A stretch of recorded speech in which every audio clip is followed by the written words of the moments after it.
हो गया स्टार्ट। चलिए ठीक है, आज हम लोग क्या पढ़ेंगे, रैखिक समीकरणों के निकाय का हल। ठीक है, रैखिक समीकरण के निकाय का हल बिल्कुल ऐसे ही जैसे हम पीछे पढ़े थे। कैमरा मैन देखो, हमको देखो, ठीक है ना, वो बाद में भी देख लोगे, ठीक है, हमको देखो। रैखिक समीकरणों के निकाय का हल, तो इसमें क्या है, बिल्कुल बहुत आसान चैप्टर है। मतलब जितना भी चैप्टर हम लोग पढ़े हैं सबसे आसान क्या है उसमें, solution of system of linear equations. Equations है, मतलब एक इक्वेशन नहीं रहेगा, एक से ज़्यादा का है, नहीं बतिया मानते हो, इधर देखो ना, इधर देखो। रैखिक समीकरणों के निकाय का हल, अब सब रिकॉर्ड होगा, तुम लोग एक एक है, इसलिए शांत रहो क्लास में। रैखिक समीकरण निकाय का हल सेम टू सेम वही है। क्यों? क्योंकि इसमें देखो आप लोगों का अवयव भी, मैंने अवयव जो आया था हम लोग का अवयव, ठीक है ना, मैट्रिक्स और डिटर्मिनेंट्स सार्डिक, वो दोनों मिक्स करके चैप्टर दिया गया है।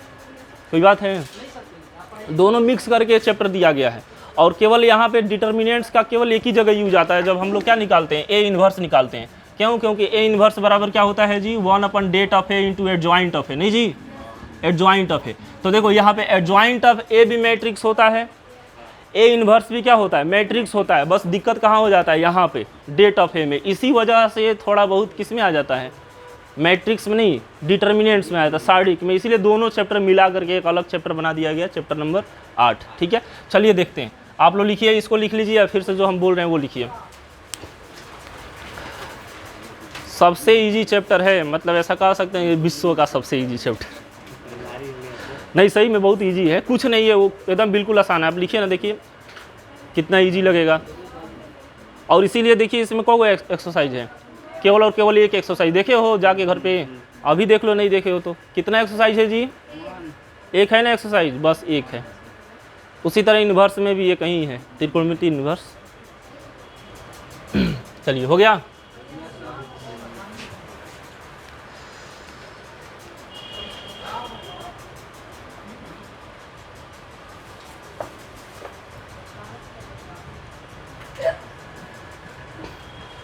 देखिए इसमें दो तरीके का क्वेश्चन आएगा, एक आएगा 2 चर आएगा और एक कितना चर आएगा, 3 चर आएगा। हम लोग 2 चर वाला बहुत पहले पढ़ चुके हैं, बहुत पहले नहीं, मैंने 2 साल पहले। ठीक है, उसमें क्या था, 2 चर था कि नहीं था, 2 चर वाला रैखिक समीकरण युग में पढ़े हो।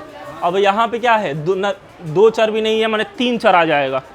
आप इससे भी आगे जाओगे ना तो n गो चर आएगा, x y z p q, मैंने बहुत ज़्यादा कुछ आ जाएगा। ठीक है, तो हम लोग जैसे जैसे आगे पढ़ेंगे वैसे वैसे इसका भी क्वालिटी बढ़ते जाएगा। ठीक है, तो कहने का मतलब ये है कि यहाँ पर 10 क्लास में हम लोग x और y 2 चर मान करके पढ़े हुए थे। 10 क्लास में दो को समीकरण आया था, दोनों समीकरण को किस तरह हम हल किए थे, कभी लुप्तीकरण विधि से नहीं, कभी जो है वही विलोपन विधि, लुप्तीकरण विधि बराबर होता है, कभी वज्र गुणन विधि से, कभी तुलनात्मक विधि से, और कभी कभी वज्र गुणन तो हो ही गया, और कोई है अनुपात विधि, अनुपात विधि से। चलो ठीक है, तो उसी तरह यहाँ पे है, लेकिन यहाँ पर हम किसके सहायता से सॉल्व करेंगे, मैट्रिक्स और डिटर्मिनेंट की सहायता से सॉल्व करेंगे। खैर वो सब नहीं, पहले हम 2 चर के लिए देख रहे हैं। कितने चर के लिए, 2 चर। 2 चर हो चाहे 3 चर हो, उससे कोई मतलब नहीं है। 2 चर के लिए, 2 चर के लिए क्या है, जैसे मान लीजिए माना ax प्लस by बराबर c। ठीक है, अच्छा मन करे तो 1 2 माने थे, तो यहाँ पे भी 1 2 मान लो।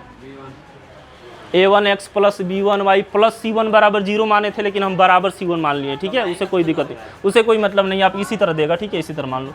ये समीकरण क्या हो गया, फर्स्ट।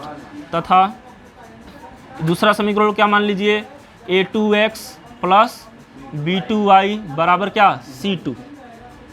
अब यहाँ पर हमको क्या करना है, यहाँ पर क्या करना है, पुनः हम मान लेंगे, पुनः a बराबर क्या मानेंगे, b, एक होता है a, एक होता है दूसरा अवयव x, और तीसरा अवयव होता है b। ध्यान से सुनिए, इस 2 दिए गए समीकरण से कितना अवयव निकलता है, 3 गो अवयव निकलता है। एक अवयव a होता है, दूसरा x होता है, और तीसरा क्या होता है, b होता है। अच्छा मान लो कि अगर चर और अचर मानना हो a, b और x में, तो किसको चर मानते हैं, ज़्यादातर x को चर मानते हैं। a और b को क्या मानते हैं, लगभग अचर मानते हैं। ठीक है, इसलिए a और b एक ऐसा अवयव रहेगा जिसमें अचर वाला रहेगा, और x एक ऐसा अवयव रहेगा जिसमें क्या रहेगा, चर वाला रहेगा। तो इसीलिए यहाँ पर जो भी अचर है, देखो तो इक्वेशन के इधर क्या क्या अचर है, a1 b1 a2 b2। तो ये आबिहू ए हो जाएगा। ठीक है, कितने बाई कितने का, 2 बाई 2 का, वही 2 क्रॉस 2 का। ठीक है, और x क्या हो जाएगा आपका, x में कितना चर दिख रहा है बताओ,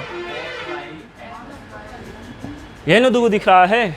अब b मतलब होता है जो लास्ट में है, जो अचर पद है। अचर पद में क्या हो जाएगा, C1 हो जाएगा, और क्या हो जाएगा, बहुत पहले पढ़ा है इस तरह।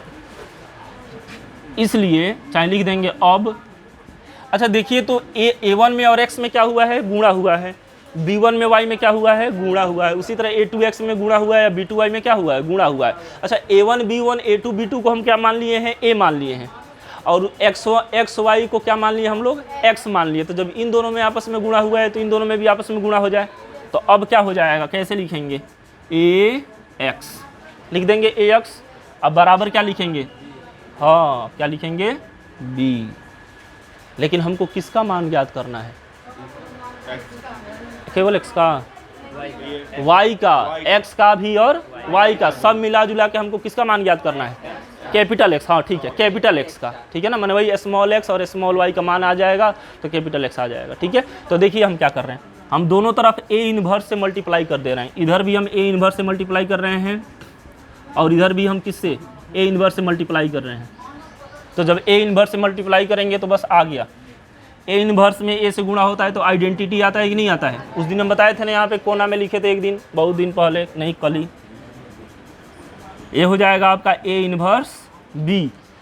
आइडेंटिटी में अगर किसी भी मैट्रिक्स से गुणा होता है तो वही मैट्रिक्स हो जाता है। तो ये सब मिला जुला के क्या बनेगा, x is equal to a inverse b। और यही है आपका क्या फार्मूला, यही फार्मूला, यही है आपका x का मान। अगर आपको x का मान निकालना है, अगर चाहते हैं कि x y दोनों निकल जाए, ठीक है, तो ये वाला फार्मूला लगाते हैं। और वही 3 क्रॉस 3 का है, 3 चर वाला नहीं बताएंगे। 3 चर वाला मान लीजिए कि कितने क्रॉस कितने का हो जाएगा, 3 क्रॉस 3 का, ये भी कितना हो जाएगा, x y, एक और हो जाएगा z, और यहाँ पे क्या हो जाएगा, C1 C2 C3। हाँ एक बात और ध्यान रखिएगा कि जब 10 क्लास में जब पढ़ते थे तो 2 चर वाला रैखिक समीकरण युग में दिया था, तो उसको हम क्या कटा उटा करके x और y का मान निकाल लेते थे। नहीं जी, यहाँ पर जब 3 गो चर देगा तो कौ इक्वेशन देगा, 3 गो अगर चर देगा, 3 गो निकालना होगा तो देखना इक्वेशन भी कौ देगा, 3 गो। अगर 4 गो दे देगा, हालांकि 4 गो तो देगा नहीं, लेकिन दे देगा अगर 4 गो, तो उसके साथ भी कौ इक्वेशन देगा, 4 गो, तब जाके पॉसिबल है निकालना। समझ में आ रहा है जी। जैसे मान लीजिए कह दिया x का भी मान ज्ञात कीजिए, y का भी मान ज्ञात कीजिए, u का भी मान ज्ञात कीजिए, v का, तो 4 गो हो गया ना चर। तो इसलिए कौ इक्वेशन देगा, 4 गो, ताकि कटा करके आप बढ़िया से बनाएं। क्योंकि 10 क्लास में 2 चर था, 2 गो इक्वेशन था, आपस में सॉल्व करते थे। उसी तरह यहाँ पर ठीक बना लो, जैसे लिखो।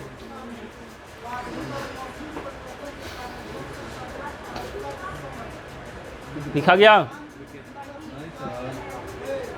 चलो ठीक।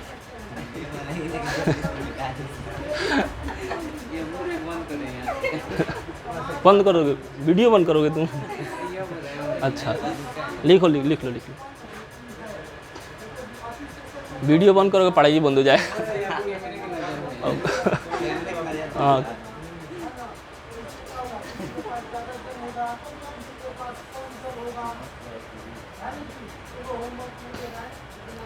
तब किसान समझ में आया है जी बात।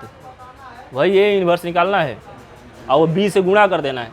आई इनवर्स जानते हैं कैसे निकालेंगे, ए इनवर्स का देखो पहले फार्मूला लिख के बैठे हैं, वो पिछले चैप्टर में पढ़े थे ना हम लोग, वही तो है।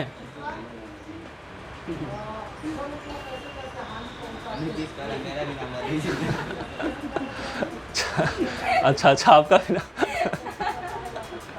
एक था गेमिंग वाला, ठीक है, वो बार इतना कमेंट कर रहा था, सर हमारा नाम लीजिए, एक बार हमारा नाम ले लीजिए ना। एक बार कितने आते हैं प्रमोट करने वाले, एक बार हमारा चैनल का नाम लेकर प्रमोट कर दीजिए, ठीक है। पैसा देते हो, थैंक्स वाला नहीं लिखा रहता है, थैंक्स दबाओगे तो पैसा आएगा, इतना डॉलर आप पे कर रहे हो, तो आपका कमेंट पहले ही दिखाने लगता है, ठीक है। तो कितने लोग तो पगलाए रहते हैं, 100 200 रुपये देते हैं ताकि कम से कम हमारा नौवा तो ले ले। चलो ठीक है। अब उसी तरह अब रिकॉर्डिंग हो गया है, अब आप लोगों को भी नाम अगर सोच रहे हैं रखवाएं तो हमको पैसा रुपया देना पड़ेगा एक्स्ट्रा, तब जाकर किसी का नाम ले। चलो ठीक हो गया।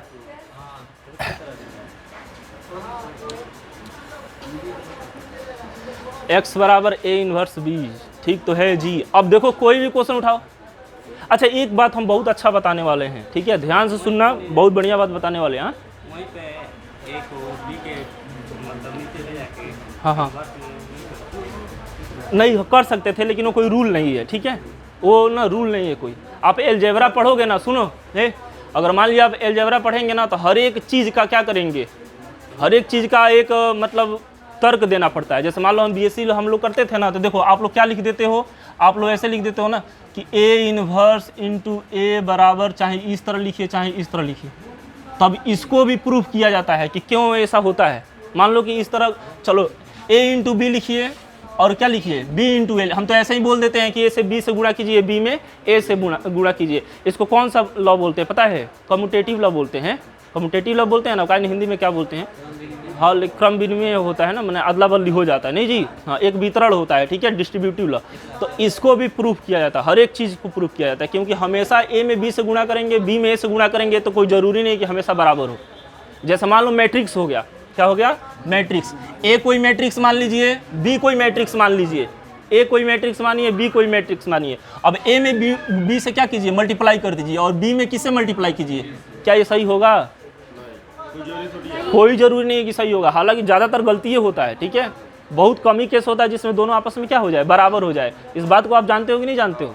चलो ठीक है, अब कोई भी सवाल बोलिए। हाँ एक बात और कहे थे बढ़िया बताने के लिए, वो बता दे रहे हैं, ठीक है ना, कि क्या चीज़ था जो बढ़िया, क्योंकि पीछे चैप्टर में भी हम लोग ये इन्वर्स निकाले थे। मार्कर नहीं है जी, ये मार्कर नहीं है, देखो तो। हाँ पीछे चैप्टर में भी हम लोग पढ़े थे, ठीक, सुनिए ध्यान से, ये लड़के बात मत करो। पीछे चैप्टर में भी हम लोग ए इन्वर्स पढ़े थे। ए इन्वर्स बराबर कैसे निकाला जाता है?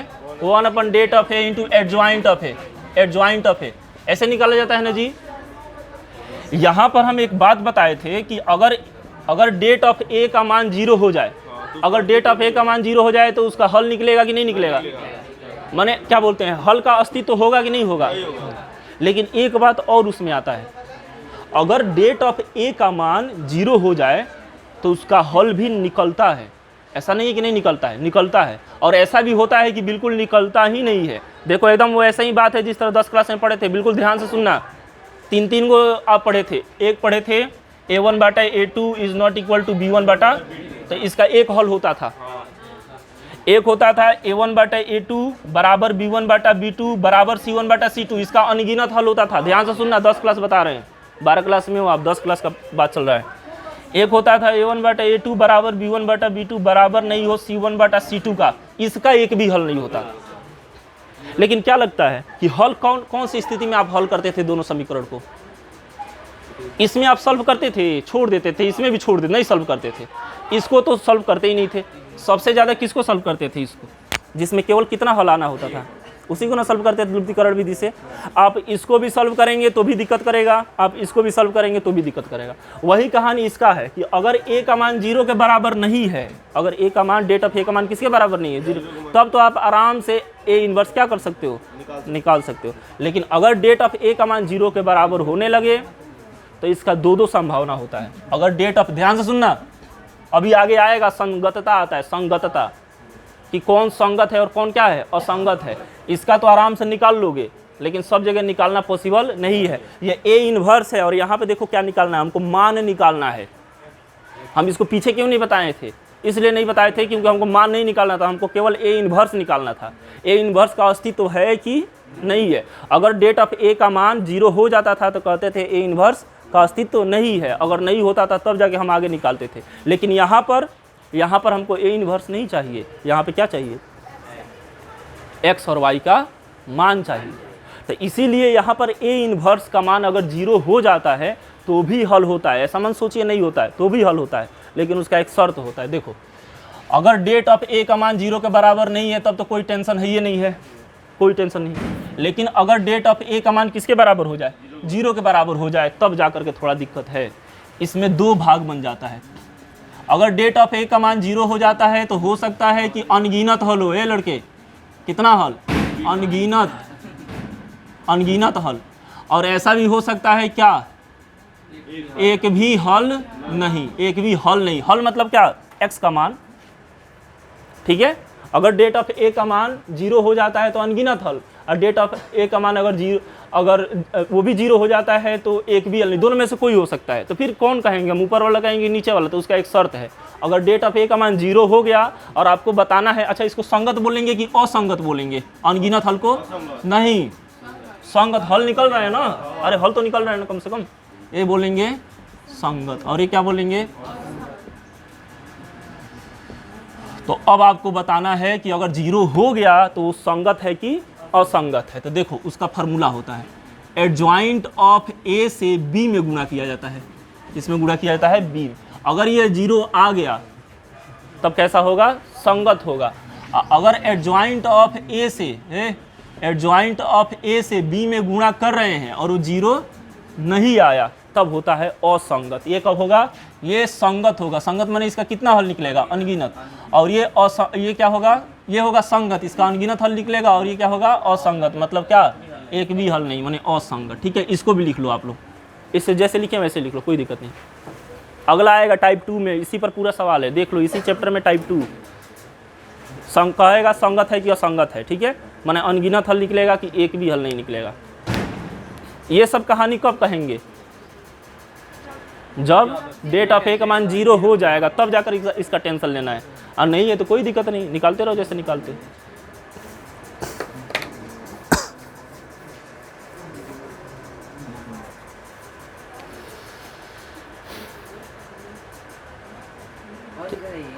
कैमरा डिस्टर्ब कर रहे हैं, हम कहें बे तुम लिखो तो लिखा, मान लो कि और भी लोग हैं ना, वो भी लिख लेंगे बेचारे।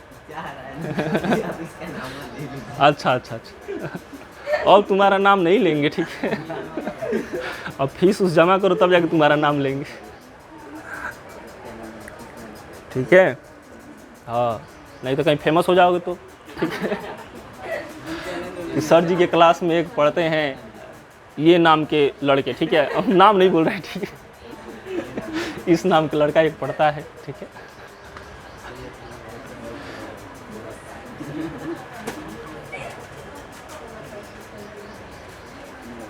चलो ठीक है। अगर ये समझ में आया होगा तो ठीक है, नहीं समझ में आया टेंशन नहीं लेना। सबसे पहले इसी पर इतना ज़्यादा सवाल बनाना है, ठीक है? उसके बाद वो चर्चा आएगा। हम सोचे कि एक ही बार बता दें, दोबारा बताने की कोई जरूरत नहीं है। बस इतना ही कंसेप्ट है और कुछ नहीं है। आप ये समझ रहे हो कि बहुत कुछ पढ़ना है, कुछ नहीं पढ़ना, बस यही पढ़ना है, खत्म हो गया चैप्टर, खत्म। हाँ, कोई भी सवाल देखो, कोई भी सवाल उठाओ, बना के दिखा रहे हैं। अभी पहला ही सवाल बताओ, मिटा दे इसको। एक्सरसाइज कौन सा है जी? 8.1 8.1 है स्टूडेंट फ्रेंड का, नहीं जी, written by doctor K C. Sinha, ठीक है? हु इज नोवेलिस्ट ऑल्सो, वो नोवेलिस्ट है, गोल्ड प्राइज मिला था, ठीक है? मैथमेटिक्स में प्रोफेसर थे अपने यहाँ के, पटना यूनिवर्सिटी के थे, ठीक है? हेड ऑफ डिपार्टमेंट मैथमेटिक्स के। खैर अभी हाँ बोल, एक्सरसाइज पहले लिखें। 8.1, चलो चैप्टर नंबर 8.1 पहला क्वेश्चन है ना, पहला का पहला ऐसा रोमन अंक में लिखा है क्या? ठीक है, बोलिए तो। 2x + 5y बराबर 1, 3x + 2y बराबर 7 हो गया। अब देखिए इसको हमको सॉल्व करना है। देखो 10 क्लास में आप कैसे सॉल्व करते थे? 10 क्लास में इसमें 2 से गुणा कर देंगे, इसमें 5 से गुणा कर देंगे, 10 हो जाएगा। और ध्यान रहे कि मतलब सब में गुणा करना है, ठीक है? ध्यान, सब में गुणा करना है, ठीक है? तो इसको समीकरण फर्स्ट मानते थे, इसको समीकरण क्या मानते थे? फर्स्ट में सेकंड को हटा दो, y से y खत्म हो जाएगा, x का मान आ जाएगा, आगे x का मान। लेकिन उस तरह नहीं निकालना है। अगर बोर्ड में आ जाएगा, कई बार 5 नंबर का आता है, ठीक है? 3 वाला, और कई बार 2 नंबर का आता है, 2 नंबर। 3 नंबर वाला तो हटा दिया, बिल्कुल नहीं हटा दिया ना, 1 नंबर, 2 नंबर, 5 नंबर, बस यही पूछ रहा है। चलो ठीक है, तो इसको कैसे बनाना है? देखो इतना इजी है ना, मतलब क्या बताएं, हम बताने का मन नहीं कर रहा। चलो ठीक है, बता ही दे रहे हैं। माना कितना मैट्रिक्स निकालेंगे? 3। ए बराबर क्या लिखें बताइए? बहुत बढ़िया, 3 2, ठीक। बी बराबर कितना लिखें? नहीं, एक्स बराबर ना, और चलो बी भी लिख सकते थे, चलो एक्स से लिख रहे हैं। एक्स वाई जितना चर होगा, अगर 3 होगा तो जेड भी लिखना पड़ेगा, ठीक है? तो ये 3 × 3 का हो जाएगा। और फिर से तथा बी बराबर 1 हो जाएगा, और क्या हो जाएगा? 7, ऐसे ऊपर नीचे। इसका कोटि 2 क्रॉस 2 का है, इसका कितने का है 2 क्रॉस 1 का है, एक स्तंभ है ना। ये कितने का है, ये भी 2 पंक्ति एक स्तंभ, ये भी 2 क्रॉस 1 का है, ठीक है, याद है ना, कोटी वगैरह भूल तो नहीं गया, ये पहले चैप्टर का था। चलो ठीक, अब हम क्या करेंगे, चाहे लिख देंगे, चूंकि हमको क्या निकालना है, चूंकि x बराबर नहीं जी क्या होता है a इनवर्स b, यही ना फार्मूला भी निकाले थे हम लोग, a इनवर्स b। ये समीकरण मान लो क्या फर्स्ट, सेकेंड, अभी फर्स्ट भी नहीं किया, सेकेंड आ गया, समीकरण क्या हो गया फर्स्ट।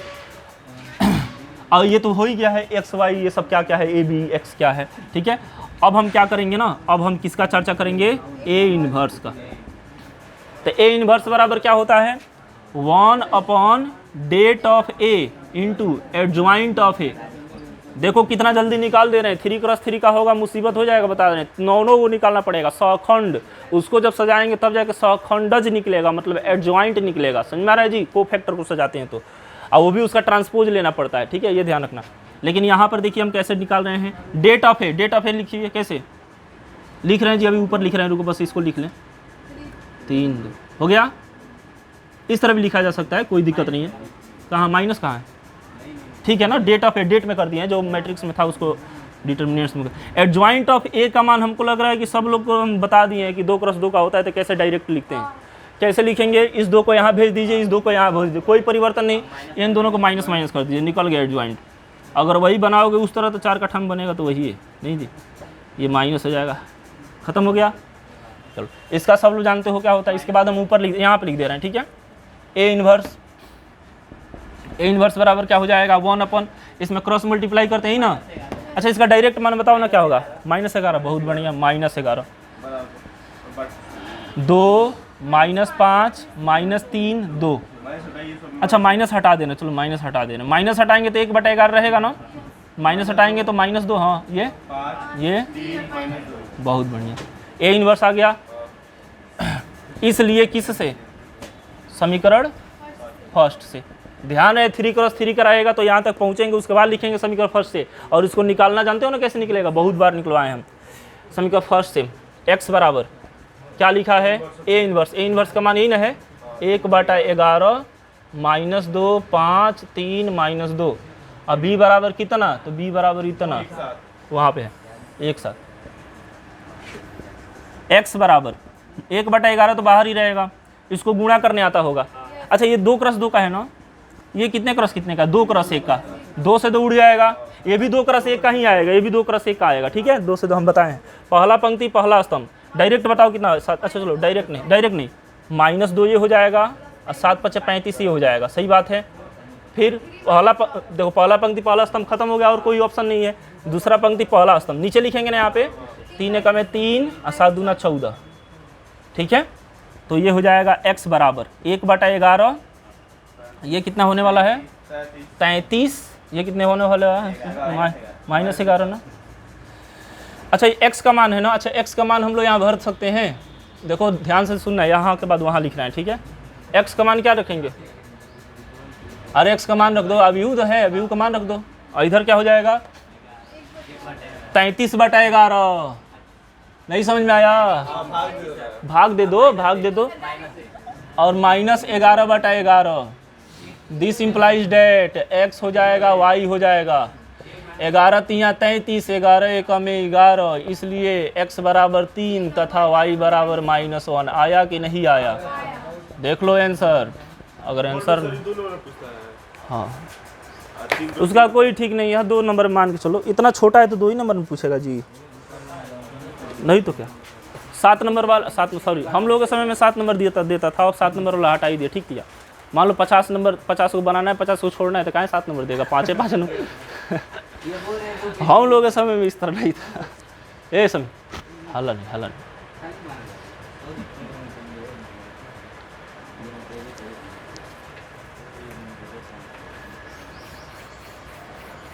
इसी तरह तो सब बनेगा नहीं जी, 2 क्रॉस 2 का तो हमको लग रहा है सब बन जाएगा, कोई छूट भी नहीं करेगा। चलो ठीक है, चैप्टर खत्म करके लाना। 3 क्रॉस 3 का वही है, 3 क्रॉस 3 का सेम कहानी है, नहीं जी कुछ नहीं, देख लो आप उदाहरण जाके देखो, थोड़ा अपने मन से सीखो, पढ़ो, लिखो, हाँ हमारे पर डिपेंडेंट मत रहो, जो भी डाउट है क्लियर कर सकते हैं, और क्या कर सकते हैं।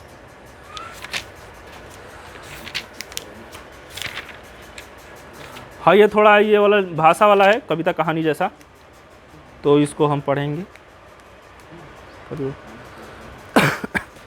और 8वां नंबर क्वेश्चन जो है वो है संगतता वाला। तो आप जितना हो सकेगा उतना बनाइएगा। हमको लग रहा है टाइम ओवर हो गया। नहीं जी, टाइम ख़त्म हो गया ना। चलिए ठीक है, ठीक है। तो ये वीडियो बंद कीजिए। कौन करेगा बंद जी? वीडियो बंद करना है, ठीक है। हाँ, गिराना उराना मत, बस टिप देना है, ठीक है। बंद हो जाए, नहीं छुएंगे। चलो हम, अच्छा अच्छा चलिए।